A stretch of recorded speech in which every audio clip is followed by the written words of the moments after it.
Oh itu Gus Miftah ya? Oh itu yang suka mu'alafin banyak orang katanya gitu ya kan. Dan kalau istilah itu yang dikenakan memu'alafkan banyak orang, berarti saya datang untuk mempertanyakan kenapa orang-orang saya dimu'alafkan oleh beliau. Atau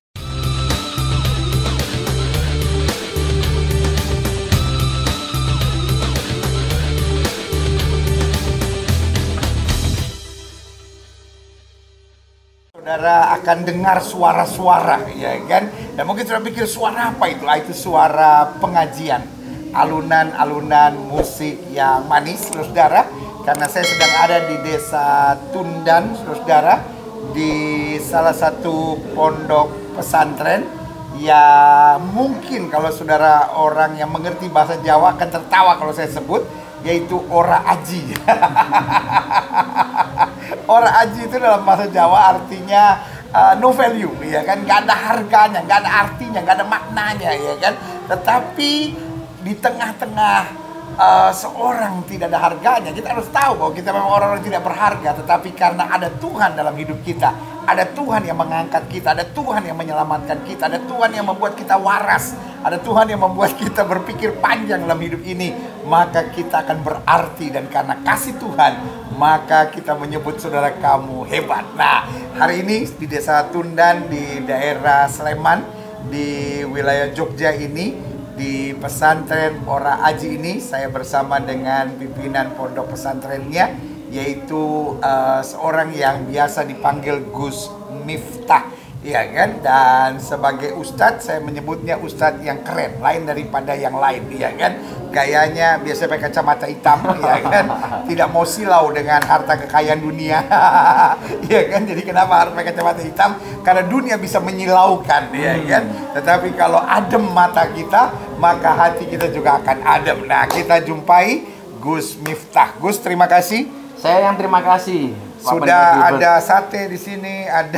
Jadi hari ini momen spesial karena saya buka puasa ditemani sama Pendeta Gilbert. Wah, luar biasa. Dan yang namanya hebat, ya kan? Dan yang lebih hebat lagi, saya tahu kapan janjiannya. Jadi pendeta keren karena beliau mau datang pas saya buka puasa. Jadi saya pernah janjian tapi meleset, saudara. Tetapi kemudian waktunya pas janjian hari ini, dan waktu ngobrol-ngobrol ternyata setiap 35 hari ada pengajian rutin di ada pengajian rutin, ada buka puasa, dan saya tepat di tempat yang tepat. Jadi beliau ada apa tadi? Benar ini. Ada apa tadi? Ada sate kelata, ada gulai, ada rica-rica, kemudian ada cumi, ada es buah. Ada es buah dan ada itu dan itu lemper tadi itu kan. Lemper yang betul-betul terenak sedunia katanya. Lempernya segedenya kameramen kan. Segede kameramen. Gus, jadi hari ini kita mau berbincang-bincang tentang kebangsaan. Tetapi kan mungkin buat sebagian orang, ini orang khususnya di dunia Kristen akan bilang, oh itu Gus Miftah ya?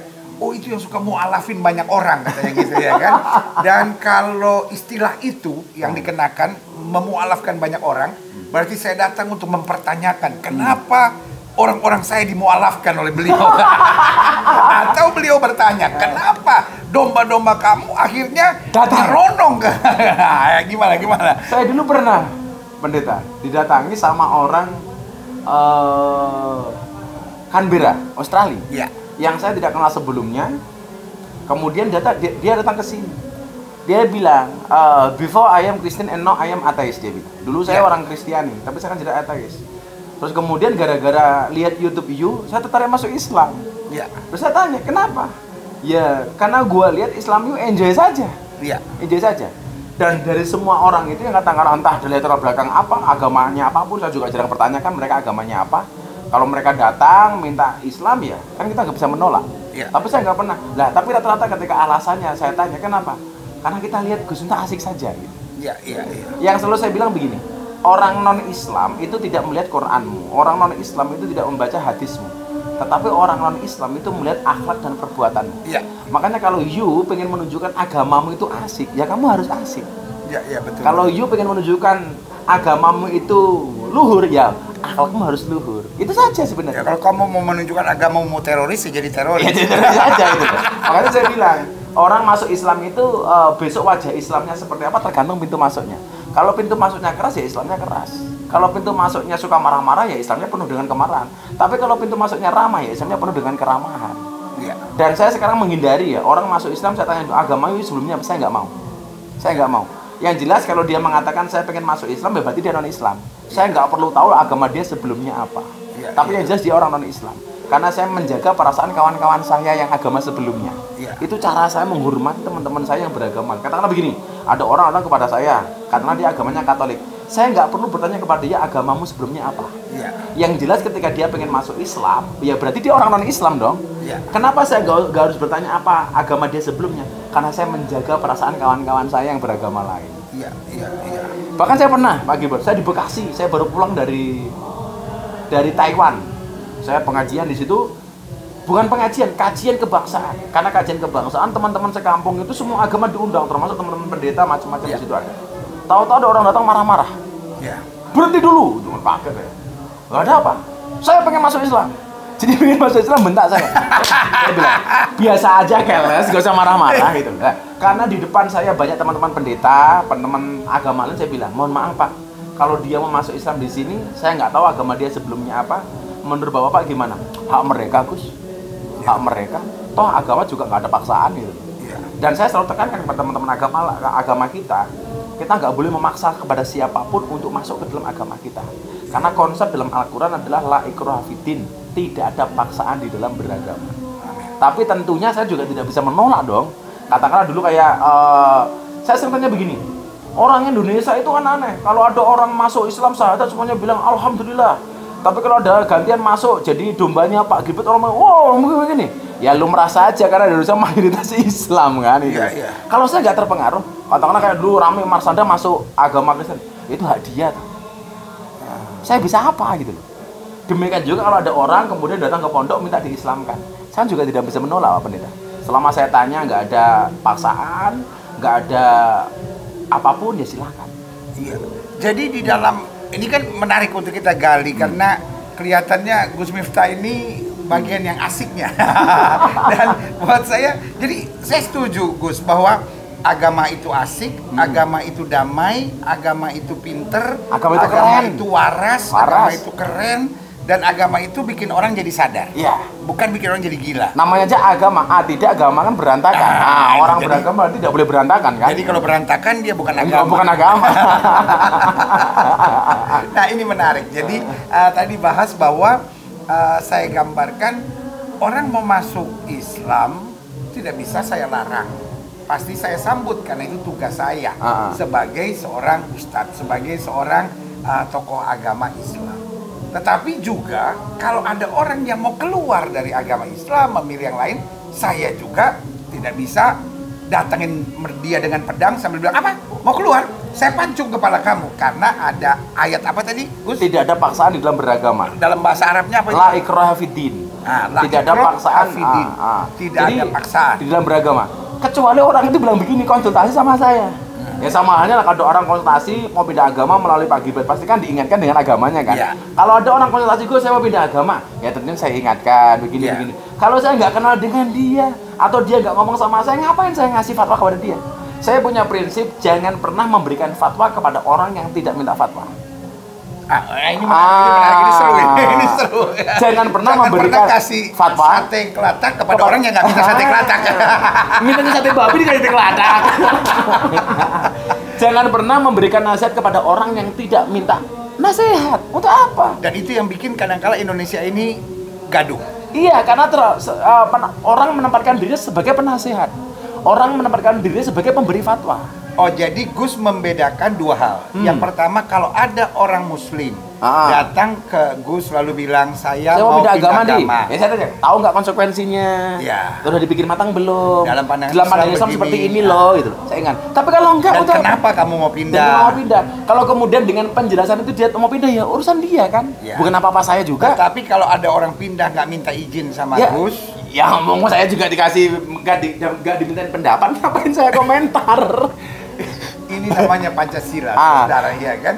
Jadi kadangkala ada orang masuk Kristen, wah kita bilang haleluya, satu orang bertobat seluruh isi surga bertepik sorak, kayak itu bahasanya, ya kan.